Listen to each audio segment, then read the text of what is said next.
you again, and welcome to a commentary channel. If you search my channel, you will find a wide variety of topics, from drugs to sharing my life to paranormal to missing to I've covered just about anything and everything.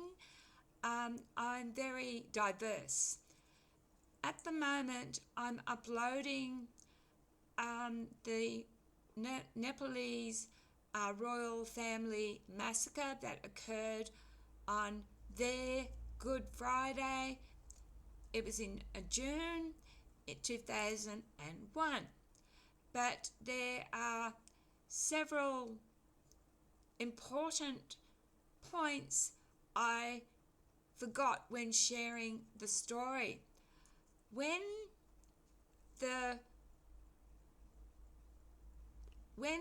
a king dies, only a king can rule.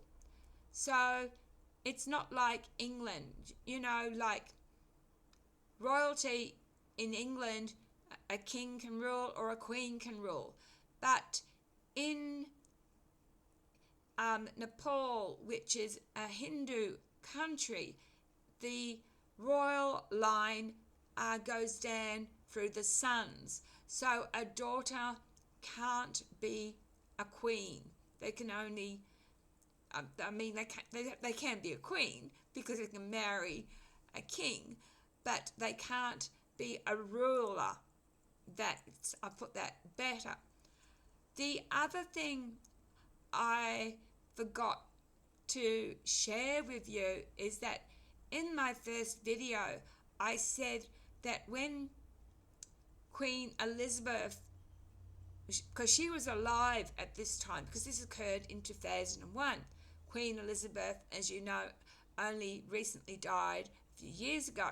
So she was well and truly alive, and she had a very good relationship with Nepal.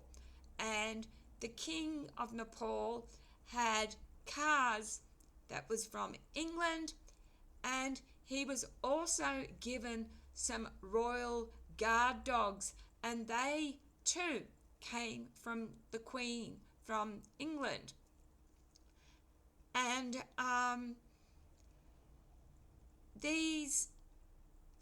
so when the murder of the royal family occurred, I alluded to the fact that where were the guards? And my cleaner said that some of the guards were killed, but it seems like some of the guards, the way she told the story, it seems like some of the guards were bribed, and there was like turned on each other, because when the streets ran with blood, there was a lot of blood. When she was walking, she said nobody heard shooting, nobody could hear the guns, nobody heard a thing. Everyone was killed at once. And for blood to be running down the streets while my cleaner is walking along only about 20 minutes away. Anyway, let's get back to the dogs. If a dog who's a guard dog senses a threat, that guard dog will attack. So it stands to reason that there was more than one killer. There had to be more than one shooter. So all the guard dogs would have been shot, unless they were taken away. But the king would have questioned that and said, where's the guard dogs? Why aren't the guard dogs hanging around? So that doesn't make sense. So the guard dogs would have been around, they would have been shot too. So it's not only the family, there were guards that were shot, servants were shot. My cleaner told me that her grandfather was a servant once of the royal family, so it affected my cleaner tremendously. And I've just told you that this is a very patriarchal, I can't even say the word, society, meaning is male dominated. Another part of their customs is if women get divorced, they aren't allowed to, they never get married again. They can't remarry. I don't know if this is a Hindu law or whether it's a Nepal custom. I'm not sure. That's really sad. So the Queen Elizabeth had visited Nepal quite a lot, and they had a very good relationship. In fact, all royalty and all leaders usually go to England to get their education. So we're talking about not just a royal who was just a royal. This is a well-educated royal. And the reason why it stands to reason that the killings all happened at once is only the Queen ran. Everyone else, because this happened in different parts of the palace, different areas, and it would have been enough that they would have heard, because a princess was killed, her brother was killed, there was cousins that were killed, the king and queen were killed, and the other son who was supposed to marry or wanted to marry this Indian princess was also killed. They said he committed suicide, but it doesn't make sense. There was also, I asked my cleaner, where was the cameras? Surely the palace has, CCTV cameras. And she said to me that she didn't think that they did. But anyway, when all these findings came out, I just want to make it very clear that the story, it is true that this younger son was having an issue with his parents because he wanted to marry this royal princess of India, but they weren't of the same levels, if that makes sense. The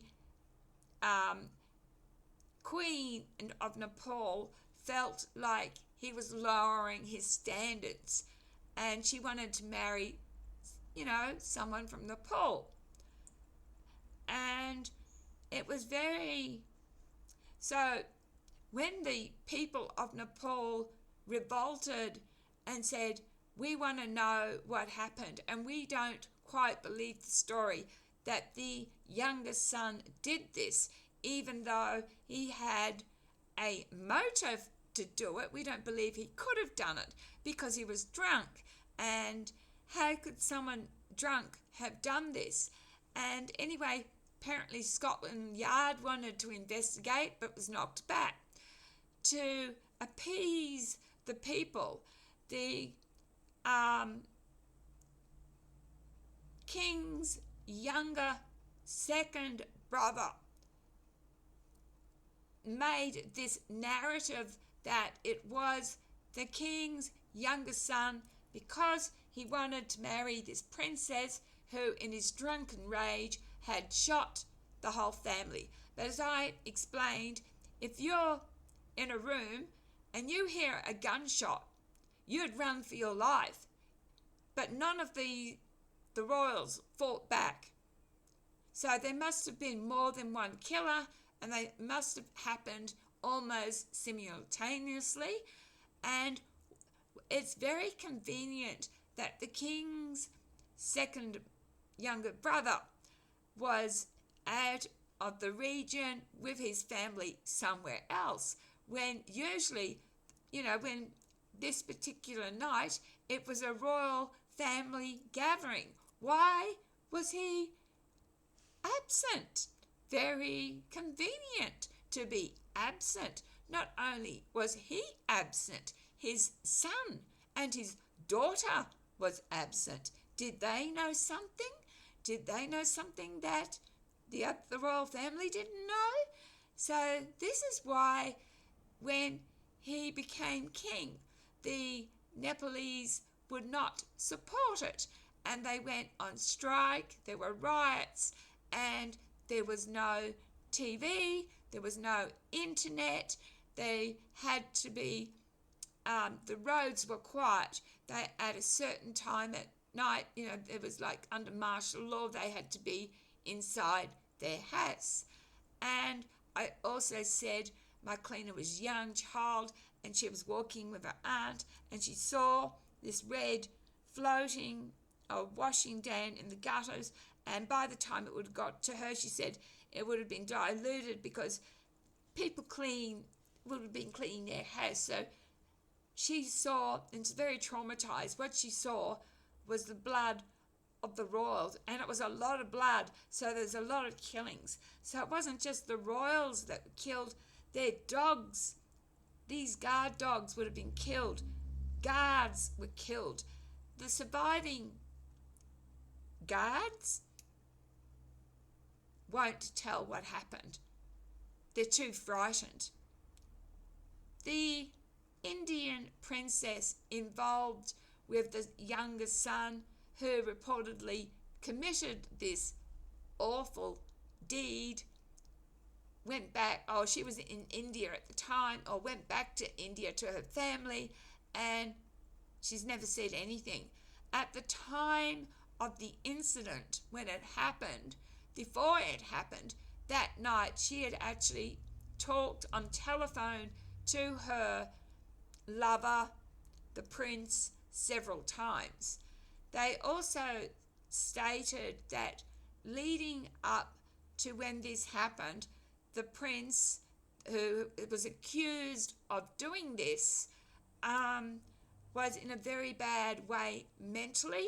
He was really depressed, and he had gained a lot of weight.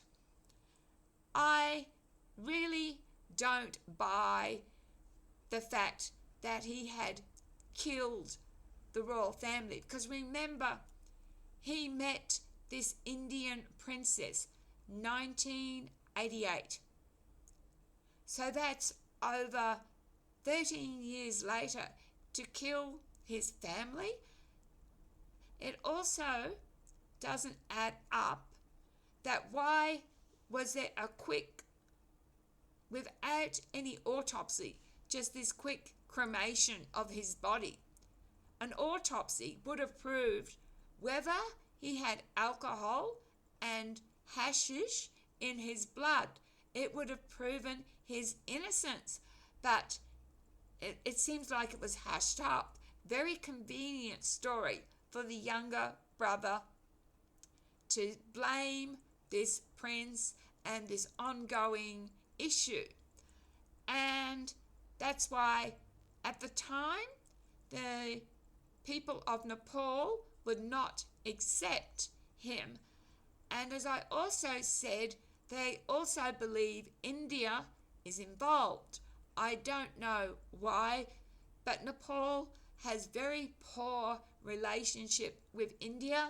I explained that there's a major river in Nepal, and at where the borders, so Nepal borders India and China, and where the river goes towards India, they have like a big gate to stop it, and they opened up the gate. This is my cleaner's words from Nepal. My cleaners from Nepal, if they open that gate, if India does something to Nepal, they can open up this gate. This big, massive river will rise up like a tsunami, and voila. And as I explained, they have a very good relationship with China. Now, I also told you, if you wanted more information, please look up the Nepal Massacre on YouTube. You will find more information. But about in this around about 1700s was when the first king united the country, and after him there were 10 kings, and this was, I think, the 11th. I'm not sure. I'm a little bit unsure whether the prince who was accused of killing was the 11th to be the 11th king to be, because of I told you of the story that of the sage, what the king did to the sage, and the sage said, because of that, because what have you done, there'll only be 10 generations to rule Nepal. Now, my cleaner did say that, again, I told you that this is a very male-dominated society, so that if a father dies, a son shaves his head.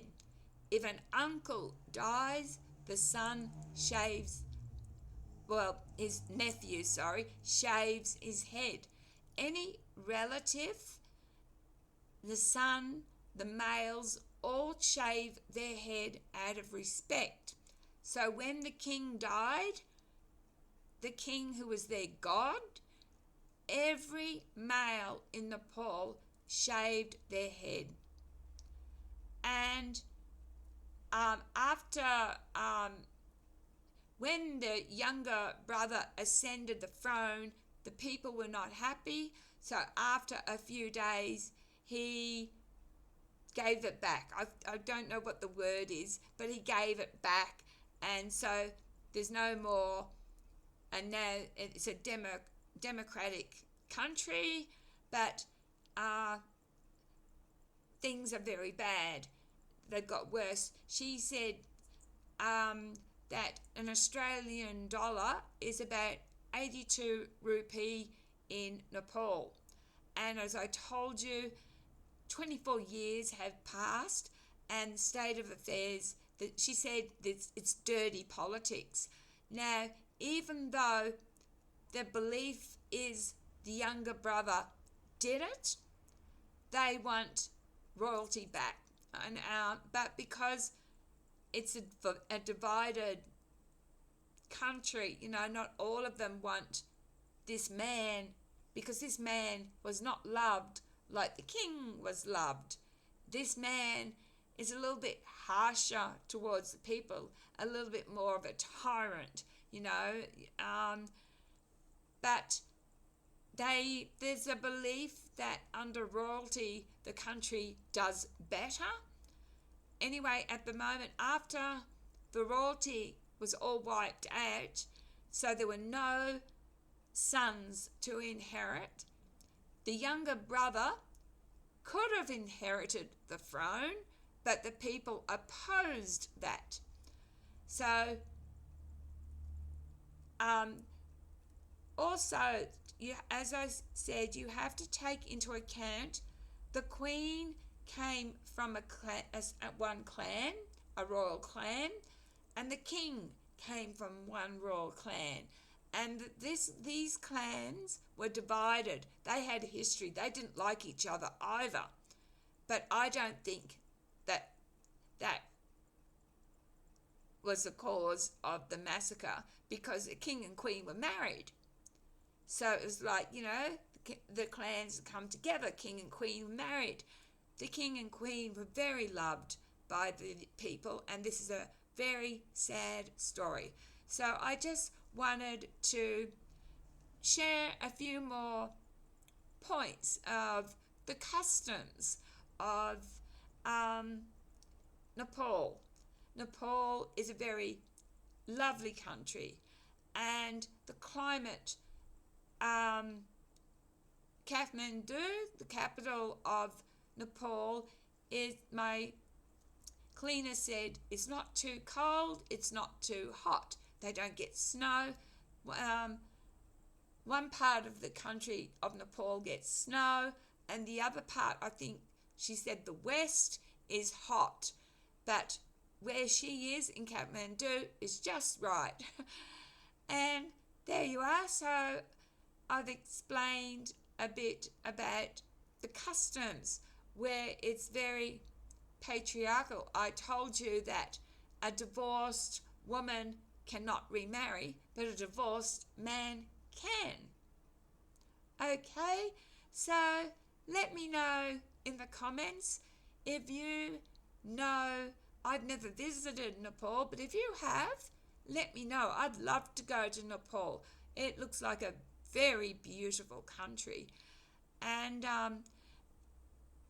my cleaner is here just to make, because the Australian dollar is so much better, she hasn't taken out Australian citizenship. She wants to go back to Nepal. When she goes back to Nepal, she'll be a very rich woman because of the money she's made here. And her husband is training to be a pilot.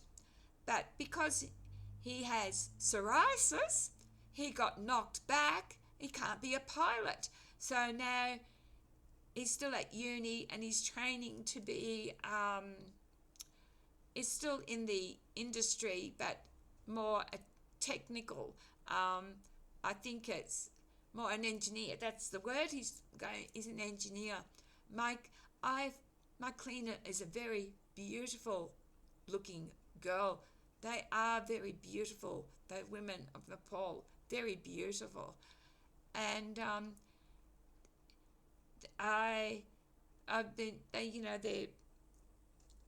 she told me the names of what we call saris. It's called something else, but on the tip of my tongue I can't tell you.